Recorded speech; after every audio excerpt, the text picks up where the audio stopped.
Hello students, welcome to bright academy. Last class में हम cover कर रहे थे मेमोरी मैनेजमेंट। अब हम उसी से अगले स्टेप पर आ रहे हैं, लेकिन क्योंकि कुछ स्टूडेंट्स जो हैं वो अगर अभी से ही कर रहे हैं तो मैं अभी से ही कंटिन्यू कर रहे हैं तो मैं एक छोटा सा रिव्यू दे रही हूँ। दैट इज़ ये चार्ट जो है ये आप पहले भी देख चुके हैं ऑफ ऑल द डिवाइसेस जो हम मेमोरी में यूज़ करते हैं। दो कैटेगरीज में डिफाइन किया जाता है, प्राइमरीज एंड सेकेंडरीज। इसमें हम प्राइमरी को ऑलरेडी डिस्कस कर चुके हैं। That is all these devices which have the direct access of CPU. ये हमेशा प्राइमरी रेफरेंस देते हैं, तो इन्हीं को हम डिस्कस कर रहे थे और लास्ट क्लास में हमने इसी की डिस्कशन और उसी के डिटेलिंग के बारे में बात की थी। अभी मैं फिर से एक रिव्यू दे रही हूँ जितना हम कर चुके हैं।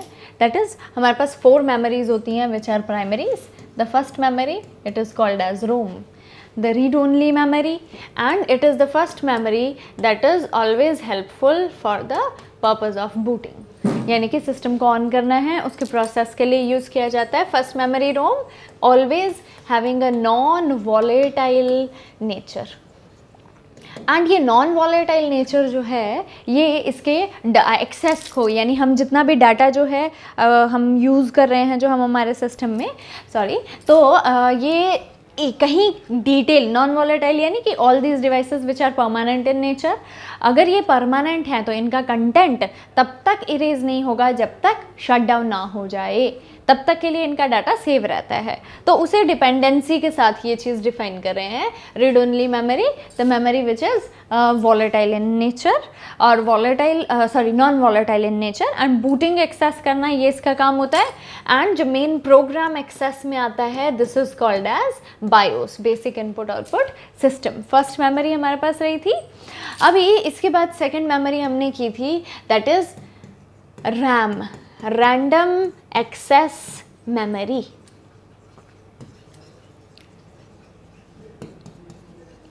और ये हमारे पास क्या चीज़ रही? A memory, RAM, random access memory.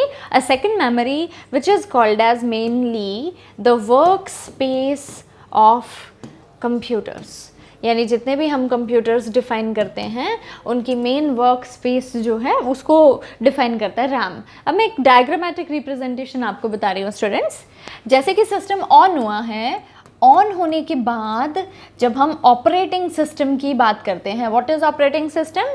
जैसे ही हमारे सिस्टम ऑन होते हैं, हमारे सामने एक स्क्रीन पर नज़र आने वाला program, whether it is a Windows or a Android or a BlackBerry, कोई भी, all of these are the programs which are called as operating system, the main program of the computer that helps the user to interact with the device। यानी कि सामने आपके screen की user बैठा हुआ और यूज़र जो है वो सिस्टम के साथ इंटरैक्ट कर रहा है। ये किस तरीके से हो सकता है, उस चीज़ को ऑपरेटिंग सिस्टम जो है मैनेज करता है। हैपन भी उसी की वजह से होता है और मैनेज भी इसी की वजह से होता है। क्लियर?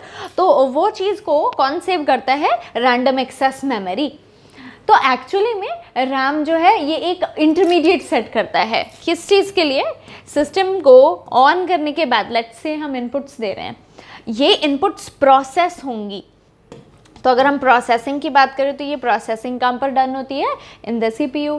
तो जितनी भी इनपुट्स हैं ये सीपीयू के एक्सेस को एक एक करके डिमांड करेंगी या एक साथ डिमांड करेंगी। उसकी मैनेजमेंट जो है ये इन बिटवीन किसके थ्रू की जाती है?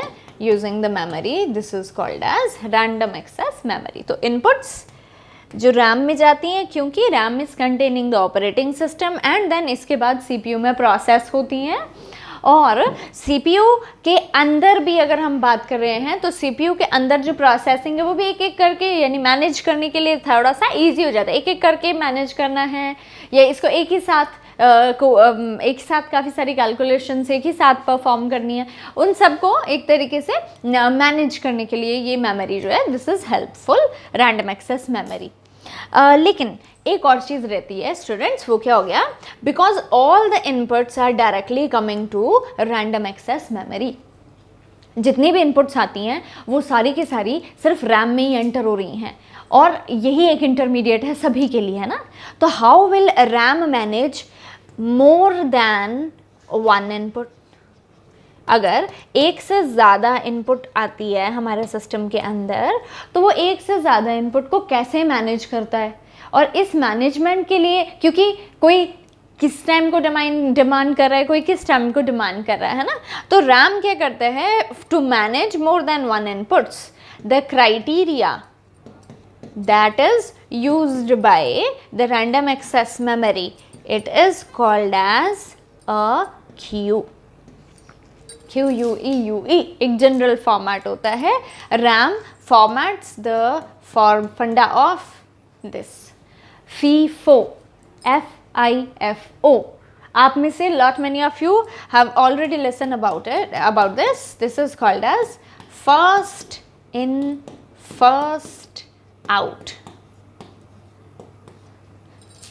Like say the waiting areas, mostly the waiting areas or otherwise the waiting queues, generally these are defined by all the software, if you can say. It is a registration software of a railway ticket, or otherwise it is a registration or a confirmation mail, or otherwise whether it is a registration of your exams what you are conducting. Generally जब बहुत सारी inputs जो हैं एक साथ CPU को demand करेंगी, क्योंकि सीपीयू एक साथ बहुत सारे इनपुट्स को इकट्ठा तो स्पॉन्सर नहीं कर सकता है, तो इस चीज़ को मैनेज करने के लिए हमें क्या करना पड़ा, we have to manage all these inputs, and all these inputs are to be managed in the form of first in first out. पहले कौन होगा, जो पहले आएगा. बहुत सिंपल रहता है. सबसे पहले roll number will be allotted to a student who registered first. बहुत आसान है, लड़ाई नहीं होती है इसमें कुछ भी, है ना. एंड हम एक सीक्वेंस ऑर्डर में एक डाटा को save, store and receive, retrieve, ये सब बहुत हमें मैनेज करना इजी हो जाता है. क्लियर.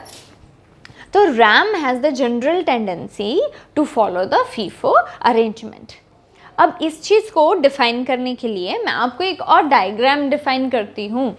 एक और डायग्राम के साथ मैं डिफ़ाइन कर रही हूँ, बिकॉज मैं इससे अगला कॉन्सेप्ट डिफ़ाइन कर रही हूँ, that is why we require the other memories other than RAM. What are these memories which are supposed to be in our system, should be in our system, but what is the requirement for the extra expense? क्योंकि हम जितनी ज़्यादा memories हमारे system में डालते हैं हम उतना ज़्यादा खर्चा करते हैं. और अगर हम इतना इन्वेस्ट करते हैं किसी चीज़ पे, अगर किसी मेमोरी पे we are going to invest this much और मोर अमाउंट, तो इससे हमें बेनिफिट क्या मिलता है और क्या स्पीड होनी चाहिए, मैं उसको लिंक कर रही हूँ. तो मैं रैम की प्रॉपर्टी के साथ, क्योंकि हमारा किसे स्टार्ट कर रही हूँ, और क्योंकि हमारा काम जो है वो रैम से ही करवाया जाता है ना, तो उसी चीज़, ये मैं लास्ट लेक्चर में ऑलरेडी स्टूडेंट्स रैम को थोड़ा सा डिफ़ाइन कर चुकी हूँ. आज मैं इसका थोड़ा अलग पॉइंट ऑफ व्यू डिफ़ाइन कर रही हूँ, जिसे हम रिलेट कर सकें, इनकी फास्ट और स्लो की स्पीड जो टेंडेंसी है उसको रिलेट कर सके. Clear. I am going to erase थोड़ा सा my data so that it will be easier to you, आपको देखना भी ईजी हो जाए और जो मैं चीज़ समझाने की कोशिश कर रही हूँ.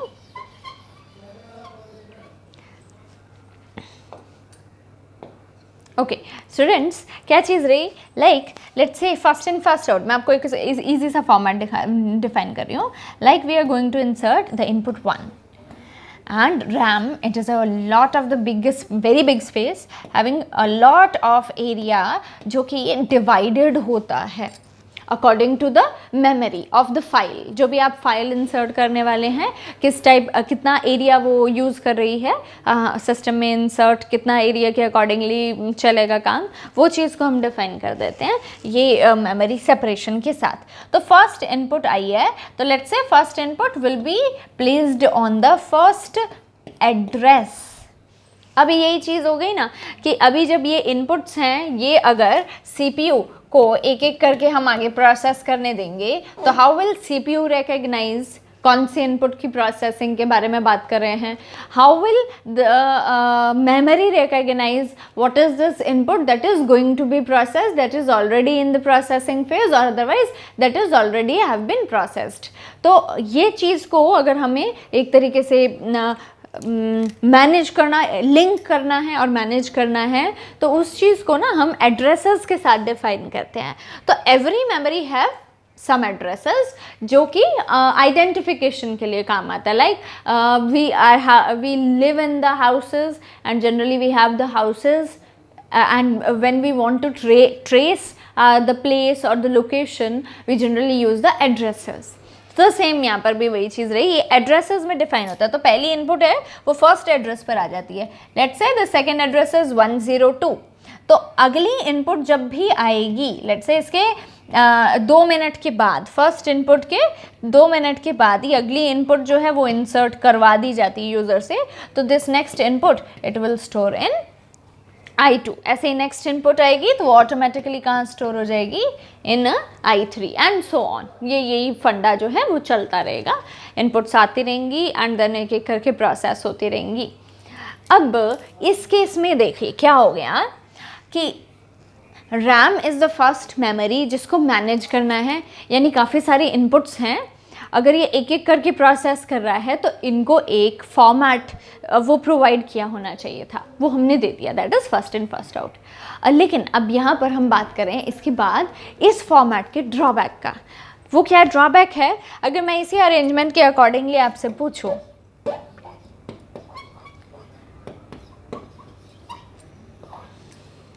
The memory which is following the FIFO format, if we are providing input which demands the priority, like आपने बहुत सारे काम सोचे हुए हैं, आपने एक एक करके उसको मैनेज किया हुआ था कि पहले ये करेंगे बाद में वो करेंगे।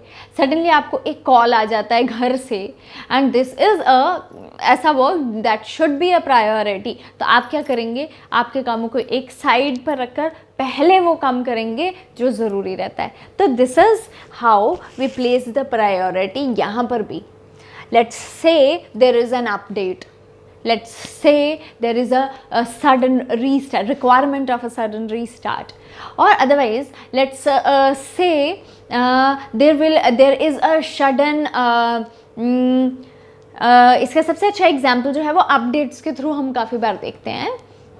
You are going to, otherwise जो सबसे एक और अच्छा एग्जाम्पल है मैं आपको वहाँ से डिफाइन करती हूँ। लेट्स से कि हमारे पास काफ़ी सारी इनपुट्स हैं, ये अपनी जगह प्लेस थी।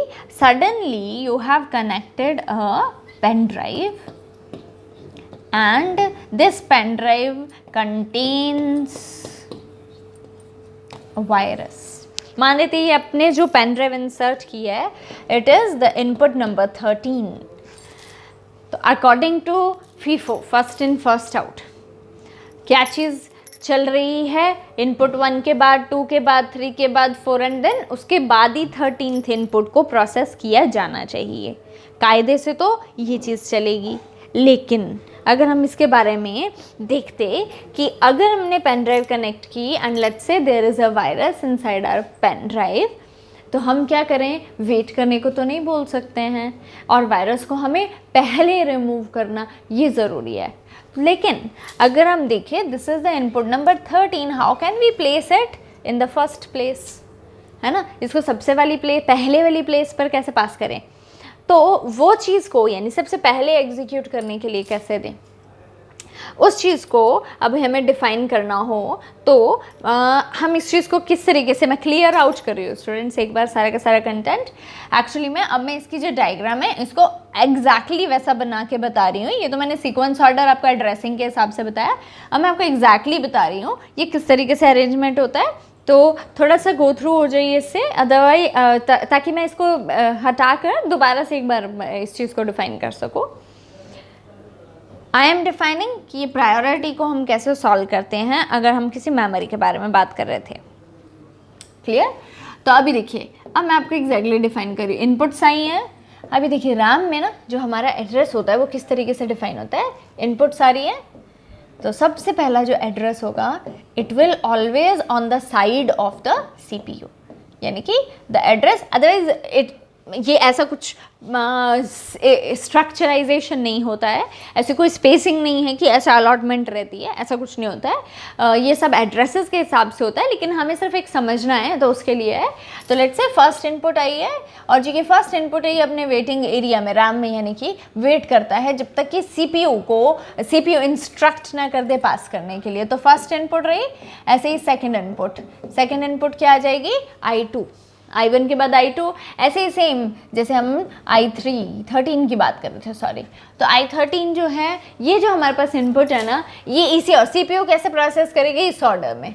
तो how can we place input 13 जो सबसे पहले तो जंप होकर पहले नंबर पर आ जाए, लेकिन हमने क्यू भी ख़राब नहीं करनी, क्योंकि हम इससे पहले इतना ज़्यादा लंबा प्रोसेस कर चुके हैं कि प्लेस कर चुके हैं। बाकी प्रोग्राम्स को हिलाना नहीं है, क्योंकि बाकी प्रोग्राम्स अपनी जगह पर बिल्कुल ठीक थे, बिल्कुल सही से अरेंज्ड है, प्लेस्ड है।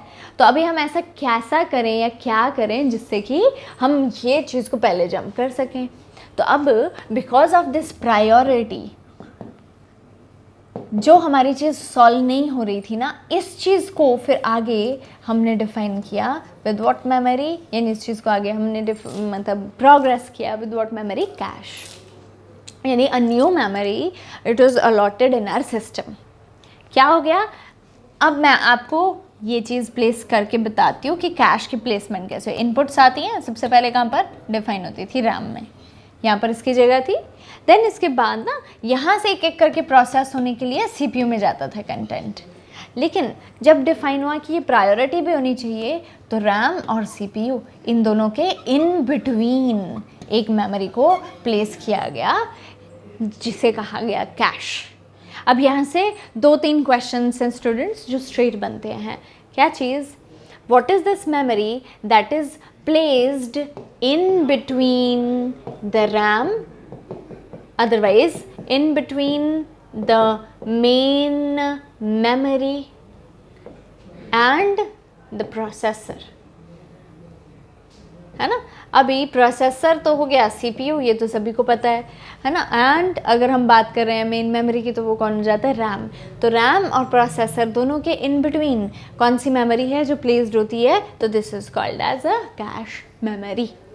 इससे क्या हुआ, दो चीज़ें रिलेशनल चलेंगी, रैम और कैश के बारे में। अगर हम इसके फिजिकल स्ट्रक्चर की बात करें, तो both these are the devices which are the semiconductor chip, like memory card, pen drive, semiconductor chip, both are the semiconductor chips. तो सेमीकंडक्टर, और CPU की भी बात करें तो वो भी क्या है, सेमीकंडक्टर चिप। तो सेमीकंडक्टर चिप के केस में ना हमारे पास 2 रूल्स हैं, उनको हमेशा याद रखना है। What is this rule, the memory which is nearer to CPU have the faster access always, and second, the memory which is having the smaller capacity, it is also the faster। अगर हम compare करें, आराम से पहले इस चीज़ को पढ़िए, क्या चीज़ डिफाइन की हुई है। बहुत सिंपल फंडा होता है। अगर हम सेमीकंडक्टर केसेस की बात करें, तो all these devices, all these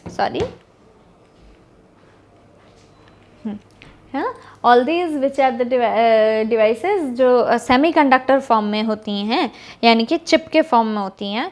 तो यहाँ पर 2 फंडास जो हैं वो हमेशा ही चलेंगे कि ये मेमोरीज जो हैं ये हमेशा वो मेमोरी फास्ट होएगी जो CPU के पास होती है, और वो मेमोरी जो CPU से जितना दूर होएगी वो उतना ही स्लो होती जाएगी। तो क्या किया, रैम जहाँ पर प्लेस्ड है और CPU जहाँ पर प्लेस्ड है, इन दोनों के बीच में किसी तरीके से कैश को डिफाइन करते हैं। अब कैश की 2 प्लेसमेंट्स हैं, इधर कैश कैन बी अलग फ्रॉम द CPU, अदरवाइज एक और चीज़ है जो इस तरीके से है कि अलग से अगर हमको एरिया वेस्ट नहीं करना, like in mobiles we have less space, तो हम जो CPU है उसके अंदर ही एरिया डिफाइन कर देते हैं कैश का, so that it can easily connect to the CPU and have the faster access. जितना पास होगा उतना फास्ट होगा। ये प्रॉपरली ट्रैवल करने की बात हो रही है, एक जगह से दूसरी जगह हमको ट्रैवल करना है, तो उसके इसके हिसाब से हम जैसे चलते हैं, जितना पास होगा उतना फास्ट होगा, जितना दूर होगा उतना स्लो हो जाएगा। तो ऐसे ही सेम यहाँ पर फंडा है, या तो इसको रैम और CPU के बीच में कैश को डिफाइन कर देते हैं, अदरवाइज। तो अब इससे क्या हो गया, ये दोनों ही चीज़ें हमको क्या लीड करती हैं, फास्टर कौन है, तो always cache memory it is faster than RAM, है ना। ये हमेशा रैम जो कैश जो है वो रैम से हमेशा फास्ट होती है, ये हमेशा लॉजिक सही बैठेगा। और हमें कंपेयर करने के लिए मैं अभी आपको एक क्वेश्चन लिख के बताऊंगी, हमें इनको ऑर्डर में इंक्रीजिंग या डिक्रीजिंग ऑर्डर, इनमें हमें अरेंज करना होता है। तो हम जब इन ऑर्डर्स के अरेंजमेंट की बात करेंगे तो इनके अरेंजमेंट के लिए हमको फास्ट और स्लो ये चीज़ बहुत अच्छे से पता होनी चाहिए, कंपेयर करने के लिए हमें काफ़ी बार बोला जाता है। ये चीज़ रही हमारे पास रैम और कैश, ये कनेक्टिविटी को डिफाइन करने के लिए। क्लियर? अब इसके बाद लास्ट चीज़ हमारे पास जो बच गई है, let me erase my extra data जो मैंने लिखा हुआ है यहाँ पर।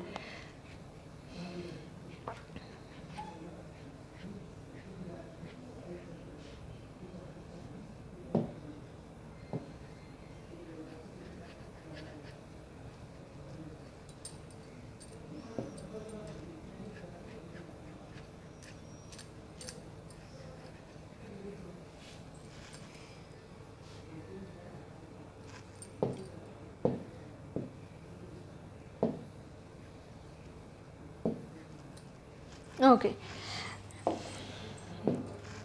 अब देखिए अगली चीज़ क्या होगी, अगली चीज़ होगी that is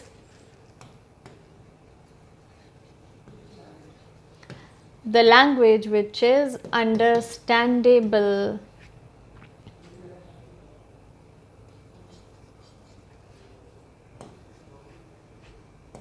by the computer.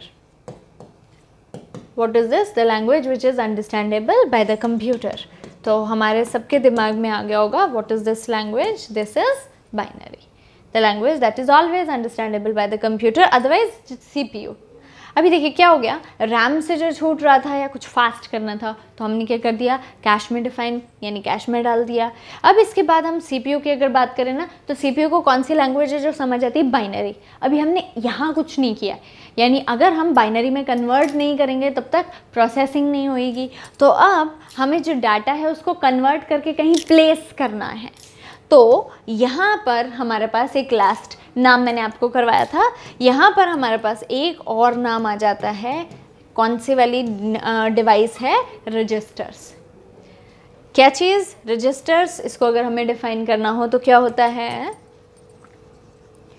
Memory which stores the decoded data। Memory जो डिकोडेड डाटा ही स्टोर करती है, डिकोडेड डाटा यानी कि बाइनरी ओनली। एंड क्योंकि अभी सब बाइनरी में कन्वर्ट हो चुका है तो सबसे पहले कंटेंट भी किसके प्रोसेस किए जाते हैं, रजिस्टर्स के। तो because it contain all the data in binary, जो भी इनपुट दी होगी, लेट्स से i13 अभी आई थी जो प्रायोरिटी के रेफरेंस से यहाँ पर प्रोसेस होने के लिए, तो इस ये i13 जो था that is a pen drive की फाइल और अदरवाइज जो भी कंटेंट है ये पहले बाइनरी में कन्वर्ट हुआ होगा और कहाँ सेव हो गया होगा, सीपीयू के अंदर। यानी सीपीयू में भी और चले जाएँ और कैश के अलावा तो सीपीयू के अंदर हमारे पास 3 हिस्से होते हैं जो सीपीयू के होते हैं। वो 3 हिस्से जो हैं मैं उनको डिफाइन कर रही हूँ। क्या क्या रहता है, पहला हिस्सा जो कैलकुलेशन करता है दैट इज़ ALU, दूसरा हिस्सा that is responsible for the management, ये भी हम अगले प्रोसेसर वाले पार्ट में काम करेंगे। और तीसरा हिस्सा होता है this is called as MU, this is memory unit. ALU arithmetic logic unit, CU control unit, MU memory unit. तो मेमोरी यूनिट जो होती है ना वो होती हैं रजिस्टर्स। तो कंटेंट रैम से आया कैश में, कैश से आया मेमोरी यूनिट यानी रजिस्टर्स में, एंड देन उसके बाद ALU उसको प्रोसेस करेगा। तो वो मेमोरी जिसके कंटेंट सबसे पहले प्रोसेस होते हैं, this is the fastest memory. And again it is a very oftenly asked question of all these devices or otherwise the memories that we use to save the content in our system. The fastest, what is this memory? आपको options में, चारों options में पहले तो ध्यान से देखना है क्योंकि हमें कंपेयर करने के लिए बोलते हैं। तो जो भी फास्टेस्ट चारों के अकॉर्डिंगली है, अदरवाइज सबसे ज़्यादा फास्ट तो होते ही कौन है, registers, because it is the internal memory of the CPU and very near to the ALU। और बाइनरी में सारा कंटेंट है तो सबसे ज़्यादा तेज़ प्रोसेसिंग जो होती है वो सिर्फ और सिर्फ इन्हीं की होती है। आई होप यहाँ तक सभी को क्लियर हुआ होगा। क्लियर है? मैं आपको थोड़ा सा टाइम दे रही हूँ, इसके बाद मुझे फिर से रब करना है और एक और लास्ट डायग्राम शो करनी है जिसमें हम एटलीस्ट ये हमारी प्राइमरीज को कंपेयर कर लें और इसकी बाकी थोड़ी सी जो प्रॉपर्टीज़ हैं उनके ऊपर काम कर लें।